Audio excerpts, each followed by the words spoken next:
This is the reason food trucks seem to move constantly even when they're doing well. It's not random at all. It's a system that forces them to keep moving. At first glance, it looks chaotic. One day a truck is parked in a busy downtown spot. The next day, it's gone.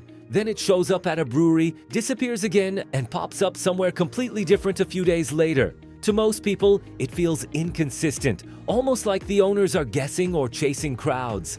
But what's really happening is much more structured than that. The first piece of the system comes down to access. Food trucks don't operate like restaurants with fixed locations. They don't own the land they serve from, and they usually can't just park anywhere they want. Every location is controlled by someone else: a city, a private property owner, an event organizer, or a business. That means every spot has rules, limits, or time restrictions. Some locations only allow trucks on certain days. Others rotate vendors, some charge fees, and in many cases, trucks are only allowed to stay for a limited window before they have to leave. So even if a location is profitable, they often can't stay there permanently. That leads directly into the second part of the system: competition and rotation. Popular spots don't just attract customers, they attract other food trucks.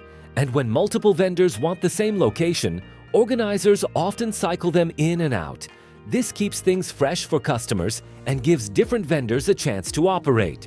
From the outside, it looks like trucks are leaving a good spot for no reason. In reality, they're often required to move so another vendor can take their place. And that rotation creates a constant loop. Trucks move out, new ones move in, and the cycle repeats. The third piece is demand shifting based on time and context. Unlike restaurants, food trucks rely heavily on specific moments. Lunch crowds, evening events, weekend markets, festivals, and private bookings all create different peaks in demand. A location that works well at lunch might be completely dead at dinner. A quiet area during the week might be packed during a weekend event. So instead of staying in one place, trucks move to follow those windows. They're not just chasing customers, they're aligning with when and where those customers actually show up. And that leads to something most people don't realize: stability for a food truck often comes from moving, not staying put. If a truck stayed in one place all the time, it would depend entirely on that one location's traffic, rules, and conditions. By moving, they spread risk across multiple locations and opportunities. If one spot underperforms, another might make up for it. If one location becomes unavailable, they already have alternatives. Movement becomes a way to stay flexible and survive in an environment they don't control. There's also a visibility factor. When a truck shows up in different places, it reaches new customers each time. It builds recognition across multiple areas instead of relying on a single neighborhood. That constant movement acts like built-in marketing. People don't just discover the truck once, they keep encountering it in different contexts, which reinforces awareness and demand. So what looks like inconsistency is actually strategy layered on top of restriction. They move because they have to. They rotate because the system requires it. They shift locations because demand changes throughout the day and week, and they keep moving because it's one of the only ways to stay flexible, visible, and profitable at the same time.